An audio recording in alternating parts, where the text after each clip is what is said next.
नमस्कार, मैं दिव्या कोच और आप देख रहे हैं TV9 डिजिटल। चंडीगढ़ के चर्चित सिप्पी हत्याकांड में सीबीआई ने हाई प्रोफाइल महिला संदिग्ध को गिरफ्तार करके न केवल सबको चौंकाया है, बल्कि सीबीआई ने साबित किया है कि केस कितना भी पुराना और अपराधी कितना भी शातिर क्यों ना हो, तफ्तीश पूरी होने तक सीबीआई खामोश न बैठकर केस की फाइलें खंगालती रहती है। इसी का नतीजा है कि सिप्पी हत्याकांड के कई साल बाद तक खामोश रहने वाली सीबीआई ने अब जब करवट ली तो हिमाचल प्रदेश हाई कोर्ट की कार्यवाहक मुख्य न्यायाधीश की बेटी को भी गिरफ्तार करने से नहीं चूकी। संदिग्ध की गिरफ्तारी होना ही बड़ी बात है, क्योंकि इस गिरफ्तारी के लिए सीबीआई 10 लाख के इनाम तक की घोषणा कर चुकी थी। सीबीआई ने हालांकि इन तमाम इंतजार वाले वर्षों में जमाने की नजरों में खुद को ऐसा जताया जैसे कि मानो अब सीबीआई हार थक कर केस फाइल अनट्रेस लिखकर बंद करने की कगार पर पहुंच चुकी है। उसने वास्तव में किया भी ऐसा ही। चलिए खैर आगे बढ़ते हैं और बात करते हैं कि आखिर सिप्पी हत्याकांड में लव, सेक्स और धोखे की बातें क्यों और कहां से निकल कर आ रही हैं। दरअसल ये बातें वो हत्याकांड के शुरू से मीडिया में सामने आ रही थी।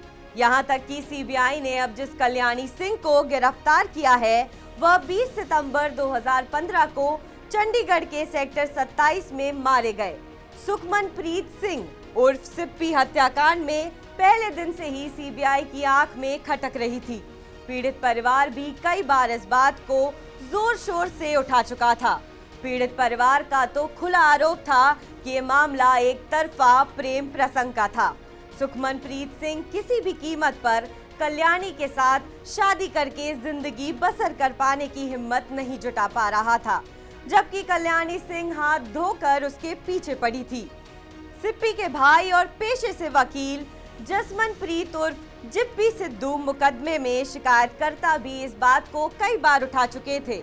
हाल ही में उन्होंने कहा कि वह पहले दिन से ही बोल रहे थे कि कल्याणी सिंह ने ही सिप्पी की हत्या की है। इधर चंडीगढ़ पुलिस पूरे मामले की लीपापोती करती रही। जब लीपापोती हो चुकी तो केस सीबीआई को ट्रांसफर करवा दिया गया, ताकि सीबीआई सबूतों के अभाव में केस को अनट्रेस दाखिल करने के लिए मजबूर हो जाए। मीडिया रिपोर्ट्स की अगर माने तो ऐसा नहीं है कि कल्याणी सिंह और सिप्पी के बीच पनपे संबंधों की जानकारी किसी को नहीं थी। तमाम लोग उनके बीच पक रही खिचड़ी को जानते थे। बात चूंकि दो लोगों के बीच आपसी संबंधों की थी, इसलिए सबने जुबान सिल रखी थी, और फिर वो भी इतने हाई प्रोफाइल लोग की। लड़की की मां हाई कोर्ट में इतने बड़े पद पर तैनात थी, जबकि लड़के का संबंध भी एक हाई प्रोफाइल परिवार से ही रहा। अब जब सीबीआई ने कल्याणी सिंह को गिरफ्तार कर लिया तो फिर बाल की खाल लोगों ने निकालनी शुरू कर दी है। सिप्पी के भाई और मुकदमे में शिकायतकर्ता जिप्पी खुलकर चंडीगढ़ पुलिस के ऊपर आरोप मढ़ रहे थे। उन्होंने मीडिया से कहा, अगर पुलिस गंभीरता से केस की जांच करती तो पहले ही ये सब हो चुका होता। चंडीगढ़ पुलिस तो पहले ही दिन से मामले को कफन दफन करने में लगी हुई थी, इसलिए सीबीआई के हवाले भी तब केस किया गया जब चंडीगढ़ पुलिस ने उसे पूरी तरह से बर्बाद कर दिया। अब जब कल्याणी सिंह गिरफ्तार हो ही चुकी हैं, तब मीडिया के सामने मुंह खोलने वाले जिप्पी कहते हैं कि ना सिर्फ कल्याणी, मुझे तो शक है उसके माँ बाप पर भी, लेकिन अब जब वो अरेस्ट कर ही ली गई हैं तो सीबीआई पर हमारा विश्वास और बढ़ा है कि अब दूध का दूध और पानी का पानी होकर रहेगा। देर लगी मगर सीबीआई ने कुछ करके तो दिखाया। बकौल जिप्पी, हमारा परिवार कल्याणी के परिवार को बचपन से जानता था। कल्याणी सिप्पी के साथ शादी करना चाहती थी, जबकि सिप्पी किसी भी कीमत पर उससे शादी के लिए राजी नहीं था। लिहाजा सिप्पी के इसी इनकार के चलते उसे अपनी जान से हाथ धोना पड़ा। जिप्पी के मुताबिक न केवल कत्ल की साजिश रची, कल्याणी ने खुद भी घटना के समय सिप्पी को गोली मारी थी। हालांकि इसी के साथ वे घटना में 3 से 4 लोगों के शामिल होने का संदेह भी प्रकट करते हैं। सूत्रों से हासिल जानकारी के मुताबिक यहाँ बताना जरूरी है कि अदालत में दाखिल स्टेट रिपोर्ट में सीबीआई ने तो यहाँ तक लिख डाला कि चंडीगढ़ पुलिस ने शुरुआती दौर के सबूतों को मिटाने की हर कोशिश की, जिसके चलते ये मुकदमा हैंडीकैप हो गया।